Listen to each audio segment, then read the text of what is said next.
one last time as the POTUS, or the President of the United States, in his farewell address in Chicago. Remember, 1985 was where President Obama made Chicago his hometown and also was a senator there. Remember, 8 years ago, he also delivered one of his most famous speeches there, the one with hope and optimism. And as we move into next week, where Donald Trump will take over as the President of the United States, here's the audience hoping for one last dose of hope, or that's what the tweets I read are indicating. In fact, some of them also write, this is a history-defining moment, and I'm sad to see him go. I just wish that in his speech tonight, he can give us some more hope.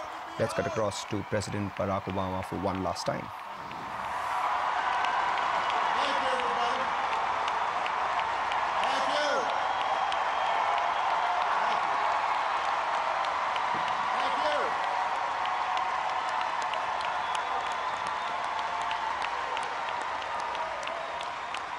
So much. Thank you. Thank you.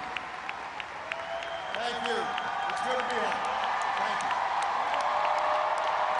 Thank you. Thank you.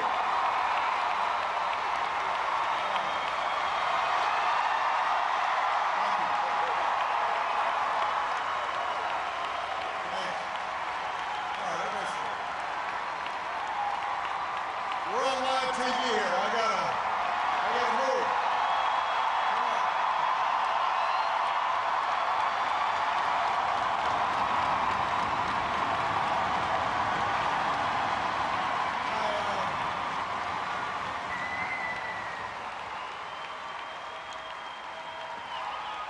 You can tell that I'm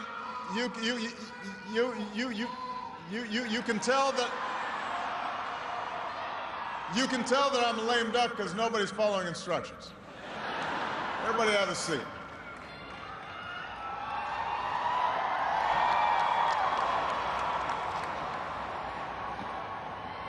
My fellow Americans,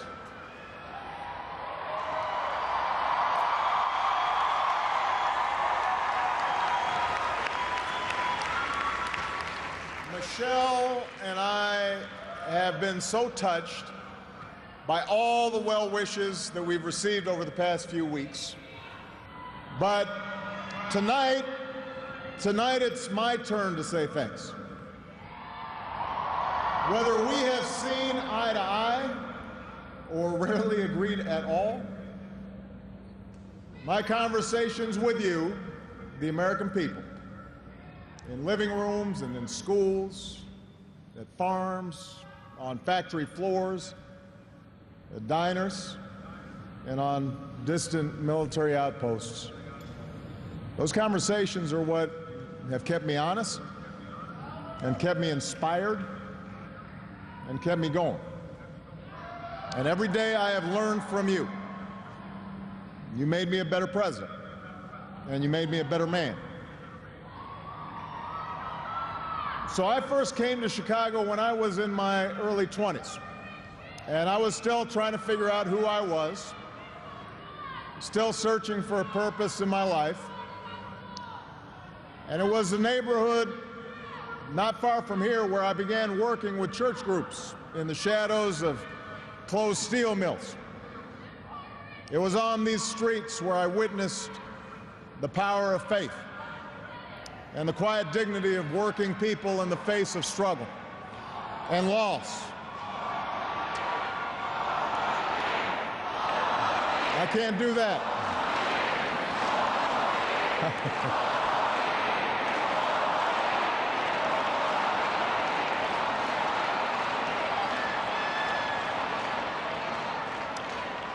Now, this is where I learned that change only happens when ordinary people get involved and they get engaged and they come together to demand it. After 8 years as your president, I still believe that. And it's not just my belief. It's the beating heart of our American idea, our bold experiment in self-government. It's the conviction that we are all created equal, endowed by our Creator with certain unalienable rights, among them life, liberty, and the pursuit of happiness. It's the insistence that these rights, while self-evident, have never been self-executing. That we, the people, through the instrument of our democracy, can form a more perfect union. What a radical idea. The great gift that our founders gave to us. The freedom to chase our individual dreams through our sweat and toil and imagination, and the imperative to strive together as well to achieve a common good, a greater good. For 240 years, our nation's call to citizenship has given work and purpose to each new generation. It's what led patriots to choose republic over tyranny, pioneers to trek west, slaves to brave that makeshift railroad to freedom. It's what pulled immigrants and refugees across oceans and the Rio Grande. It's what pushed women to reach for the ballot. It's what powered workers to organize. It's why GIs gave their lives at Omaha Beach and Iwo Jima, Iraq, and Afghanistan. And why men and women from Selma to Stonewall were prepared to give theirs as well. So that's what we mean when we say America's exceptional. Not that our nation's been flawless from the start, but that we have shown the capacity to change and make life better for those who follow. Yes, our progress has been uneven. The work of democracy has always been hard. It's always been contentious. Sometimes it's been bloody. For every 2 steps forward, it often feels we take 1 step back. But the long sweep of America has been defined by forward motion, a constant widening of our founding creed to embrace all, and not just some.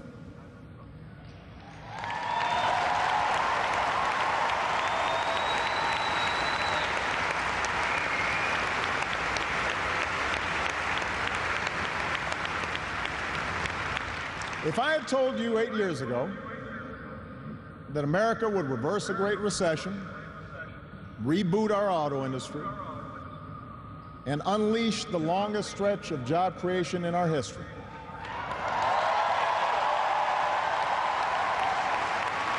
if I had told you that we would open up a new chapter with the Cuban people, shut down Iran's nuclear weapons program without firing a shot, take out the mastermind of 9/11.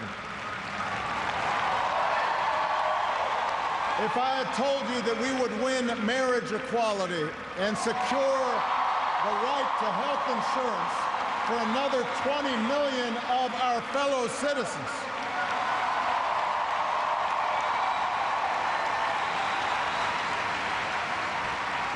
if I had told you all that, you might have said our sights were set a little too high. But that's what we did. That's what you did. You were the change. You answered people's hopes, and because of you, by almost every measure, America is a better, stronger place than it was when we started.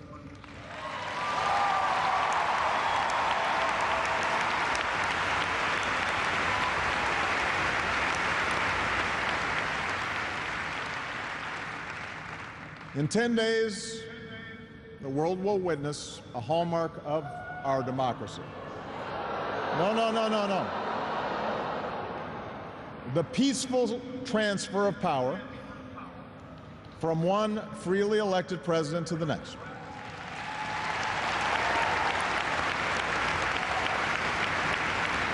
I committed to President-elect Trump that my administration would ensure the smoothest possible transition, just as President Bush did for me. Because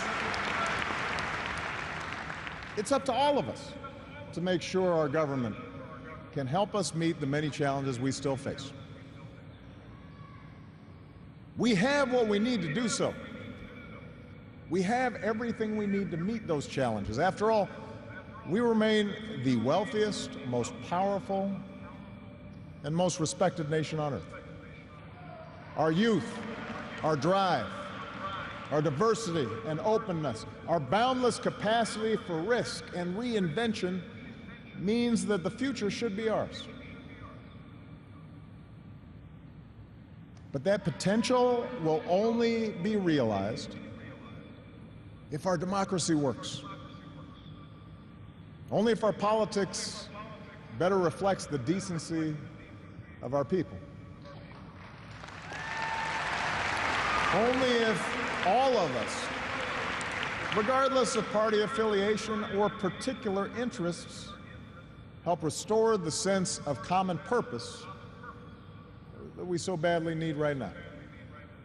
And that's what I want to focus on tonight: the state of our democracy. Understand, democracy does not require uniformity.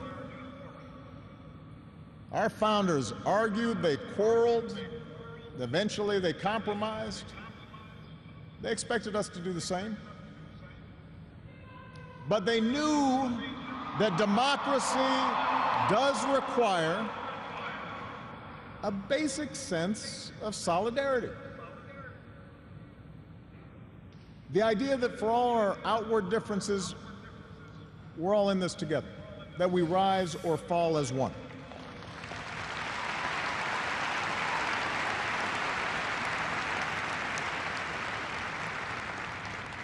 There have been moments throughout our history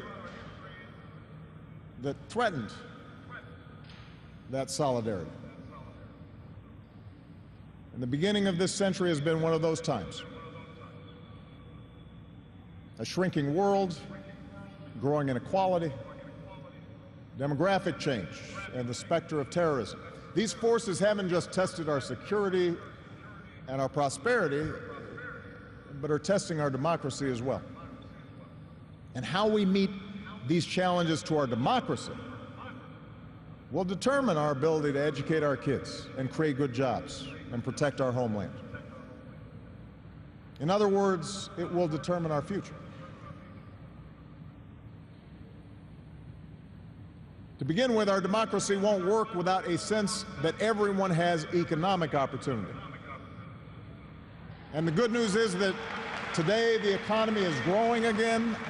Wages, incomes, home values, and retirement accounts are all rising again. Poverty is falling again.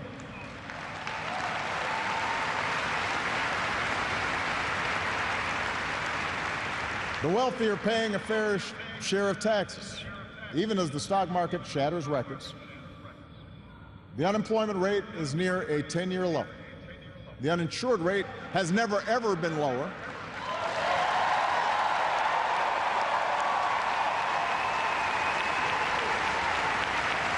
Healthcare costs are rising at the slowest rate in 50 years.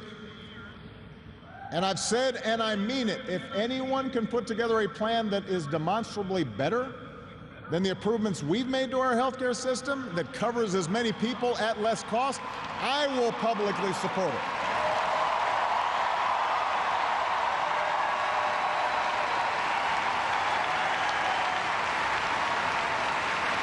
Because that, after all, is why we serve. Not to score points or take credit, but to make people's lives better. But for all the real progress that we've made, we know it's not enough. Our economy doesn't work as well or grow as fast when a few prosper at the expense of a growing middle class and ladders for folks who want to get into the middle class. That's the economic argument, but stark inequality is also corrosive to our democratic idea. While the top 1% has amassed a bigger share of wealth and income, too many of our families in inner cities and in rural counties have been left behind.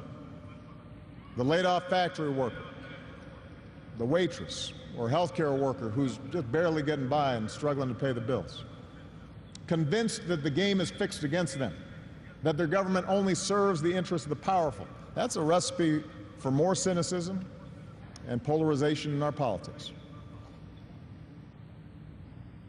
Now, there are no quick fixes to this long-term trend. I agree, our trade should be fair and not just free. But the next wave of economic dislocations won't come from overseas. It will come from the relentless pace of automation that makes a lot of good middle-class jobs obsolete. And so we're going to have to forge a new social compact to guarantee all our kids the education they need, to give workers the power to unionize for better wages, to update the social safety net to reflect the way we live now, and make more reforms to the tax code so corporations and individuals who reap the most from this new economy don't avoid their obligations to the country that's made their very success possible.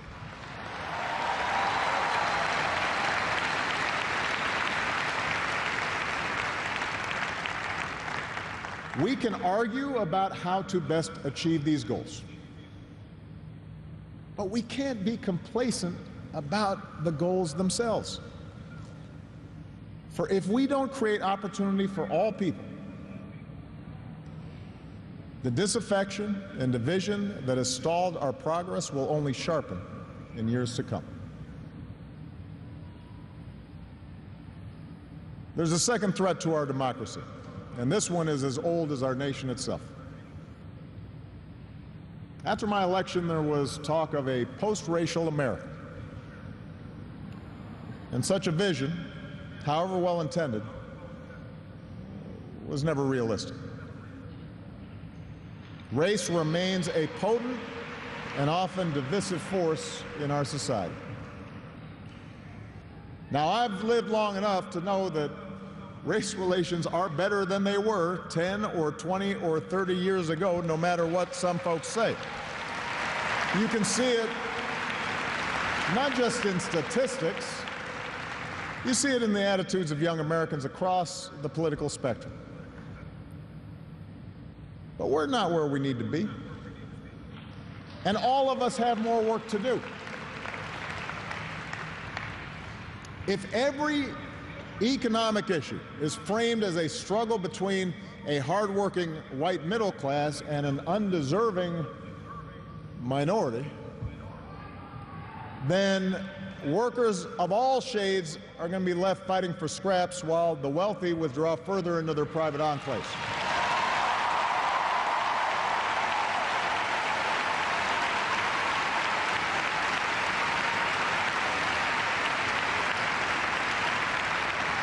If we're unwilling to invest in the children of immigrants just because they don't look like us, we will diminish the prospects of our own children, because those brown kids will represent a larger and larger share of America's workforce.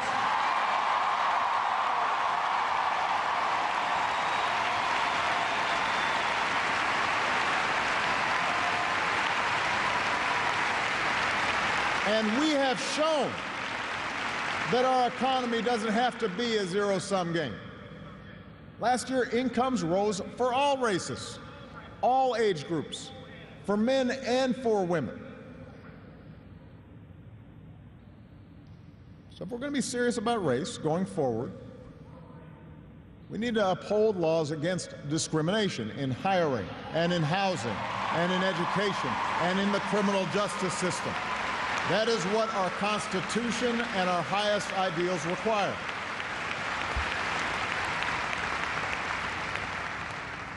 But laws alone won't be enough. Hearts must change. They won't change overnight.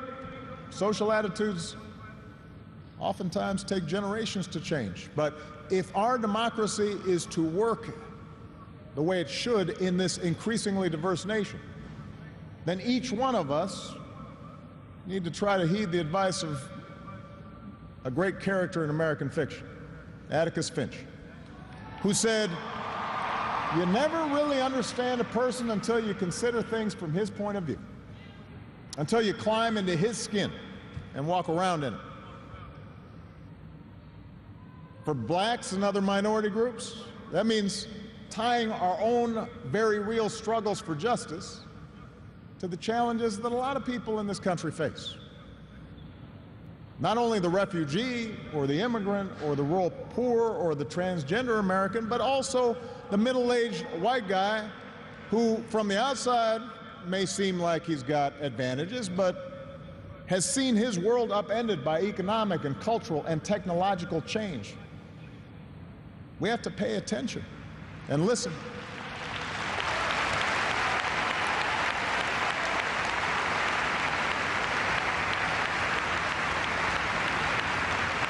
For white Americans, it means acknowledging that the effects of slavery and Jim Crow didn't suddenly vanish in the 60s. That when minority groups voice discontent, they're not just engaging in reverse racism or practicing political correctness. When they wage peaceful protests, they're not demanding special treatment, but the equal treatment that our founders promised.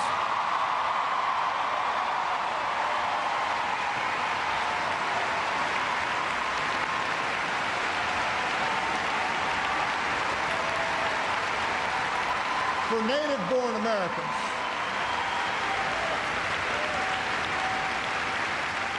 for native